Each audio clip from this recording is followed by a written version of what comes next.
This podcast is powered by the pros at Paschal Air Plumbing and Electric. Arkansas owned, Arkansas operated.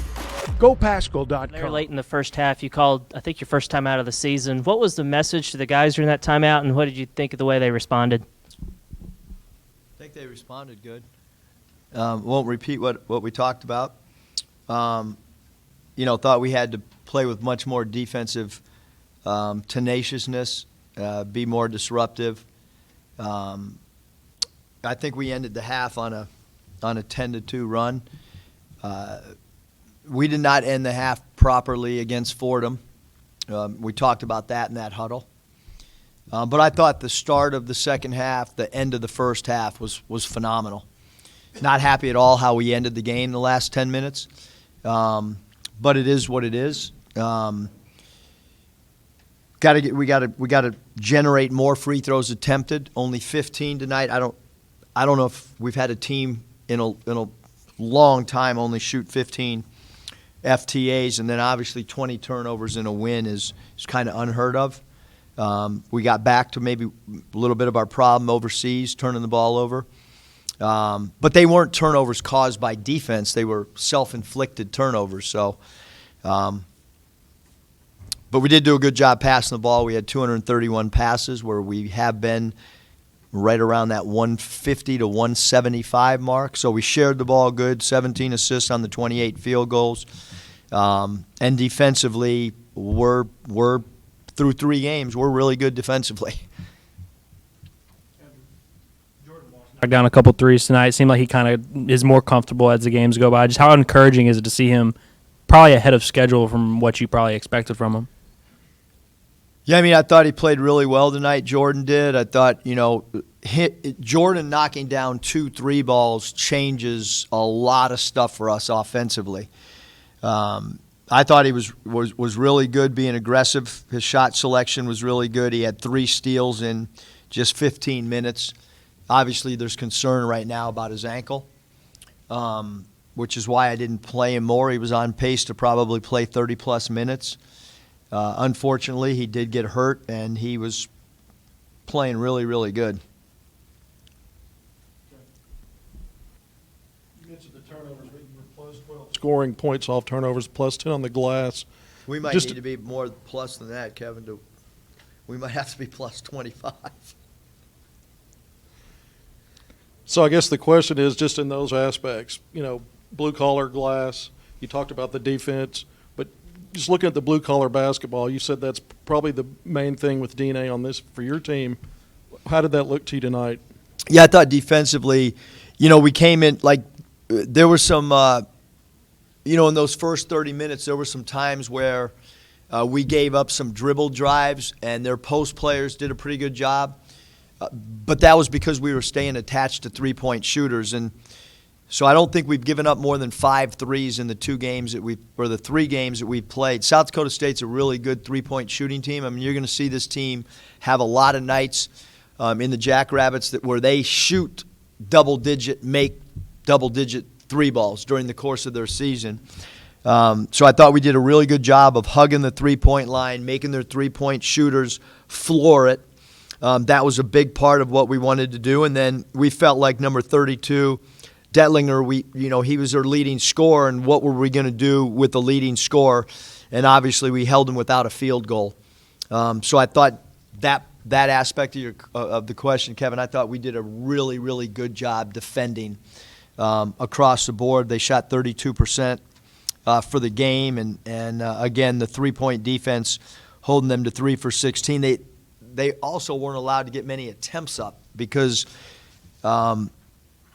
we stayed attached. A lot of the turnovers just through these games and even in preseason have been kind of unforced. Is that a product self-inflicted, of youth? We call it. Yeah.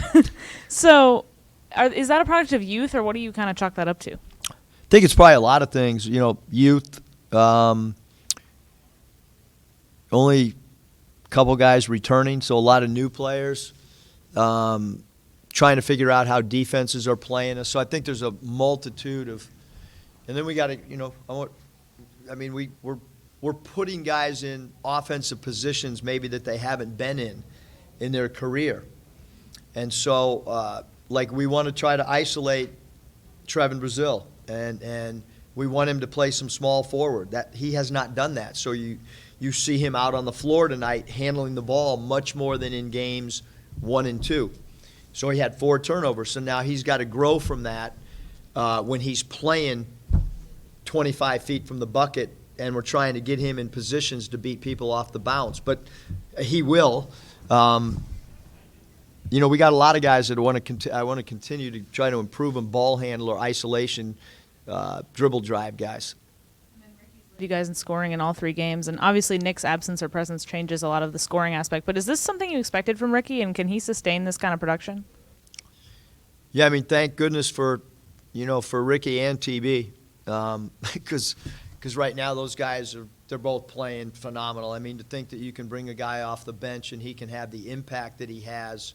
He's a starter, and normally when you go to your bench, you're kind of hey, can you play, and then you get to start. But with him, our game elevates. And I even thought the first half, I told the staff coming out that he didn't play enough in the first half, and that was on me. Like if he needs to get in 1:30, then we need to get him in there and not wait. So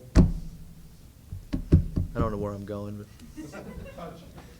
Anthony had, I think, 5 points, 5 rebounds, 5 assists, and 4 steals tonight. He's not scoring at a super high clip, but he seems to be stuffing the stat sheet. Just how have you assess his season so far? Well, first of all, I think defensively, Anthony's been a 10 out of 10. Defensively, it's really hard for people to get 3 balls off over him because of his length. He's doing a great job of sliding and moving his feet. I think one of the things that we had talked about was a guy, 6'8", defending point guards, maybe be a struggle to keep guys in front of him for a time, But defensively, he's been great. I thought tonight was by far his best offensive game of trying, because, a lot of point guards at all levels, it's a hard thing. Like, when do I shoot? Am I going to be aggressive? Am I trying to get my teammates involved? Because by nature, AB wants to be a pass-first guy. But we're going to need him to get downhill some, and we're going to have to continue to come up with different play patterns that can kind of help him maybe be a little bit more aggressive offensively. But knocking down the 3, big step in the right direction. Jay Walsh knocking down 2 threes. TB's made some 3s. Ricky can make some. So now all of a sudden, I think that defense will hopefully open up a little bit more. It's kind of a two-parter. Has Bob really not asked a question? That's what. Are you all right? He's on deck. No, seriously. Do you have a voice tonight? Okay. Two-parter. What did you make of Jordan's stretch late in the first half? He knocked down the 3, had 2 steals and a block. And then secondly, what was your viewpoint of Trevin's dunk? I know I'm a young guy, but that was one of the more maybe impressive in-game dunks I've seen. Yeah, I mean, the dunk's already gone viral. I do know that because Mariah texted me. She was not able to come to the game tonight due to dance class, and I got back and she had already texted about it. So I'm glad she was on point watching the game. It's hard for someone 12 years old to come back from dance and watch, but she was very impressed with the dunk, and she's the one that told me it went viral. But I did tell the team in the locker room, like, let's not give 2 points right back by getting the technical. Like, let's act like we've seen that play. Not that we ever have, but let's act like we have. Jordan was awesome. I mean, that for his productivity in those 15 minutes, I mean, that's what we need from him. I mean, I thought he was aggressive. I thought he played with toughness. I thought he was extremely focused. So I thought Jordan played great. I really did. I've been trying to be selfish and not hog the mic. You guys got to be one of the top defensive teams in the country through 3 games in terms of shooting percentage and 3 holding other teams. Just what have you thought of your defense as a whole? Really happy with how we've defended. I think when we do drills in practice, they do a really good job. Surprisingly, because I thought maybe this would really have to evolve, but the buy-in and paying attention in drills, really high level. maybe as much as any team that we've had from a defensive standpoint, them going from basket to basket, I mean, they're probably bored, but they don't act like they are. Their body language is buying in, where maybe in the past we've had some guys that got bored doing our station work. But this group's done a really good job of understanding scouting reports, which is a surprise. I thought last year, maybe the year before, it took us right around 10 to 12 games. All right, let's fully buy into what we're supposed to do. Football is back, and BetOnline remains your #1 source for all your football betting needs this season. You'll find the latest odds, matchup info, player news, and game trends. And as your continued source for all sports wagering info, BetOnline features live betting, free contests, live scores, and giveaways all season long. Always the fastest and easiest way to bet on all your favorite sports and events like MLB, MMA, tennis, boxing, and even golf. Head to betonline.ag to join and receive your 100% welcome bonus with your first deposit. Make sure to use the promo code BELIEVE to receive your rewards. That's BLEAV. Bet online, where the game starts.